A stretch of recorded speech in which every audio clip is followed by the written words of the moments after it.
So we have an RL-275 BMX cruiser. I have a 26-inch square back BMX cruiser Redline, and I love that bike. And I wanted to get another one because my daughters love it as well. So we're always fighting over who gets to take what bike. I also have a PL24 Redline that I've had for a while. And ever since I got the 26-inch, I just find it difficult to jump back to the smaller 24-inch BMX bike, mainly because I'm 6'3".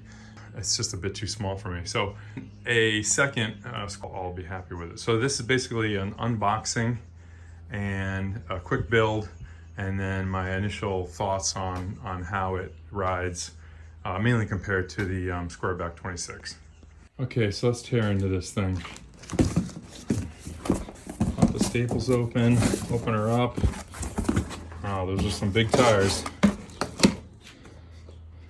So there she is. We'll lift her out.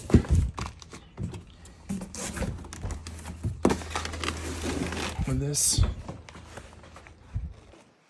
get her out up against there. So very similar packaging to the square back.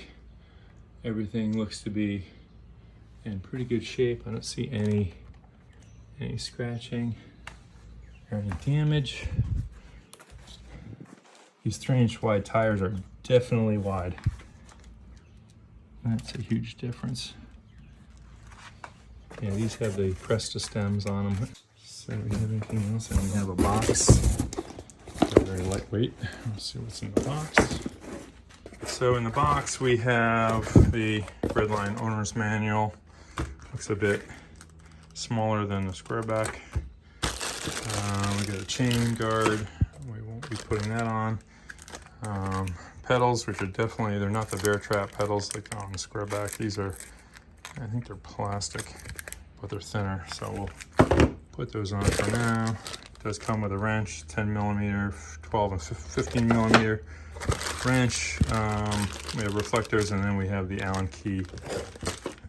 Okay, so I'm just gonna pop off these zip ties.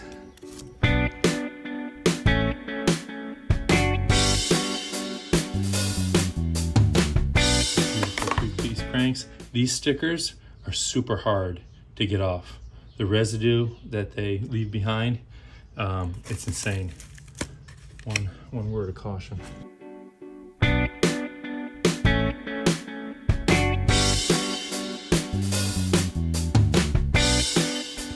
Okay, so I've taken all the packaging off other than the nylon wrap on the main tubes.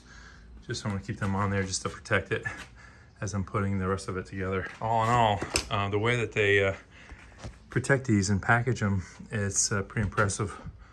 So it takes about 15-20 minutes just to remove everything. I like the color. I had a 1987 RL-20 freestyle bike, which was teal. Had the Peregrine mags on it. It was pretty nice. So I like this retro look. You know, might get some taller bars that are black, and then probably get some tires that are maybe only 2 inches in width and all black. I don't like the gum walls that much. It's just a spray on. Okay, handlebars are on. I just have to put the front tire on, and then the pedals. It's nice having the disc brakes. They'll definitely work well. That's one of the negatives about the PL26 or the square back 26 is that it only comes with one brake. If you're full-size adult, if you take it down a fairly steep hill, only having one brake, it's pretty hard to stop.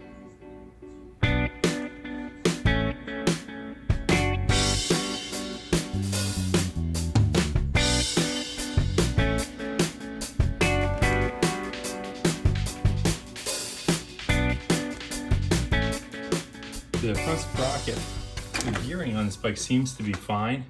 I don't know if I'd increase it to a bigger front sprocket. I know some do, but for now seems to be okay. So everything is complete and roadworthy.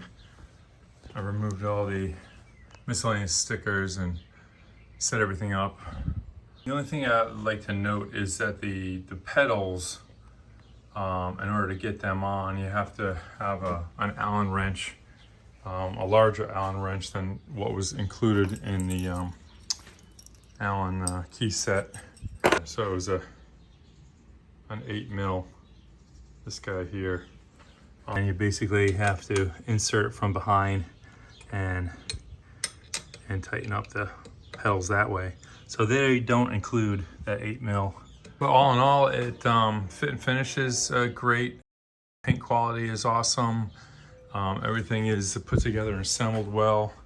I did take it out for a quick spin just down the brakes seem to work, fairly well. Tires aren't bad. It's definitely I think they intended this to be a fat tire bike. They're definitely massive, and it definitely changes the characteristics of the bike. It's not as, nimble when you're kind of moving around in your turns, and as you build up speed, it's almost like riding a motorcycle, if you will, where when you go to move the handlebars, there's a little more resistance. I think the friction of the wider tires on it. So definitely gonna order some 2.1 inch wide tires on it, black, and then I'll get a handlebar set that is taller. These are a little bit low, so having like a 9-inch bar height would work out better.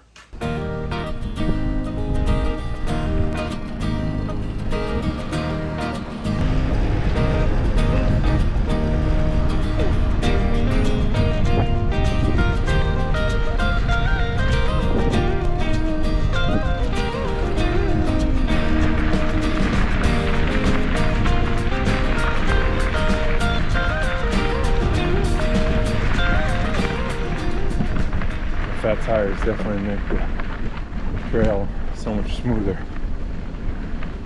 I'd say the tires are better off-road than they are on-road. The gearing seems very dialed. I don't think I need to increase the front sprocket, the size of the front sprocket. I think this is a pretty good cadence with it, so. The seat is very uncomfortable. This definitely feels a little bit bigger than the 26, but not that much bigger. Take a cruise along the Thames River.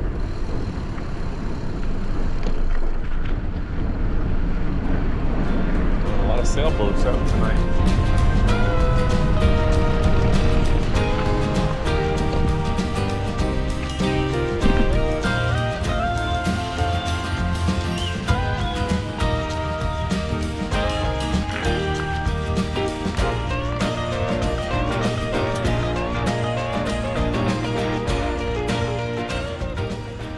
Solid.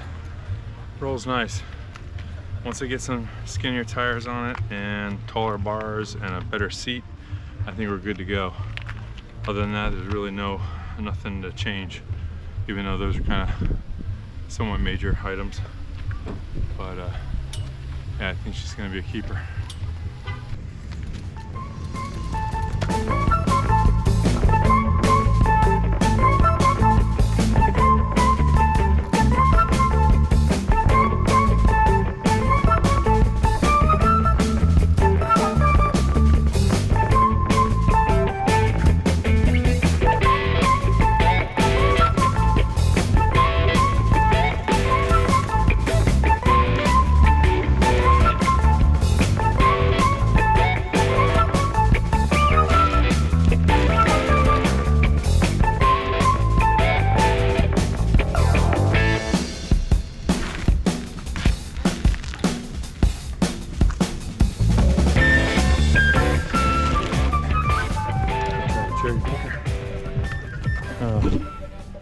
Yeah, the disc brakes definitely help being able to stop and do tricks, especially with wheeling. Starting to get used to it. It rolls real nice. I think the gearing is perfect on it. I haven't noticed any problems really. It's geared relatively low, but it seems like it's perfect for cruising. So I'm happy with that. Yeah, the seat is definitely very uncomfortable though. I've got to replace this seat. The seat on the square back works fine. It's fairly comfortable.